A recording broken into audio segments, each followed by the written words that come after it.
कारवाई केली। त्यानंतर जैन समाजातनं तीव्र प्रतिक्रिया उमटतायत। याचाच निषेध म्हणून जैन समाजाने विलेपार्ल्यामध्ये आंदोलन केलं आणि मोर्चाही काढला।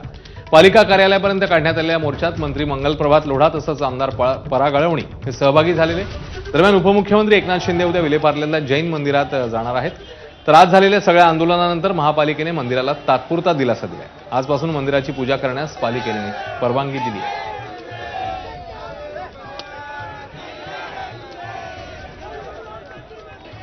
हॉटेलवाल्यांनी आपली पैशाचा पावर दाखवून आणि हे मंदिर अशा कोर्टाचा आदेश होता सर सही बात आहे। मग रात्री 12 वाजता हे आदेश देताना सकाळी तोडतात। आम्हाला जर पहिले सांगितलं असतं तर आम्ही आमची व्यवस्था केली होती। मगर हे देवाला तोडलं, मंदिराला तोडलं।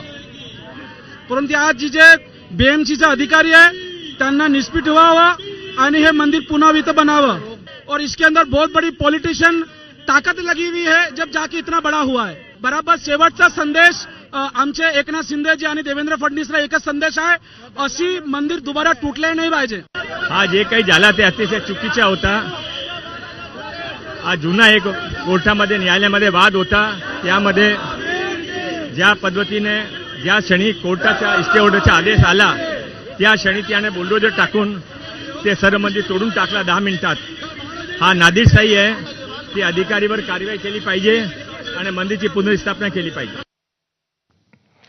तर विलेपार्ल्यामध्ये दिगंबर जैन मंदिर तोडक कारवाई प्रकरणी पालिकेचे के पूर्व विभागाचे वॉर्ड ऑफिसर नवनाथ घाटगे यांची हकालपट्टी करण्यात आली। वॉर्ड ऑफिसर घाटगेंच्या आदेशानंतर दिगंबर जैन मंदिरावर कारवाई झाली होती। याच कारवाईला विरोध करत जैन समाजाकडून मोर्चा काढण्यात आलेला। या मोर्चानंतर पालिका आयुक्त भूषण गगराणींनी वॉर्ड ऑफिसर नवनाथ घाटगेंवर कारवाई केली आहे।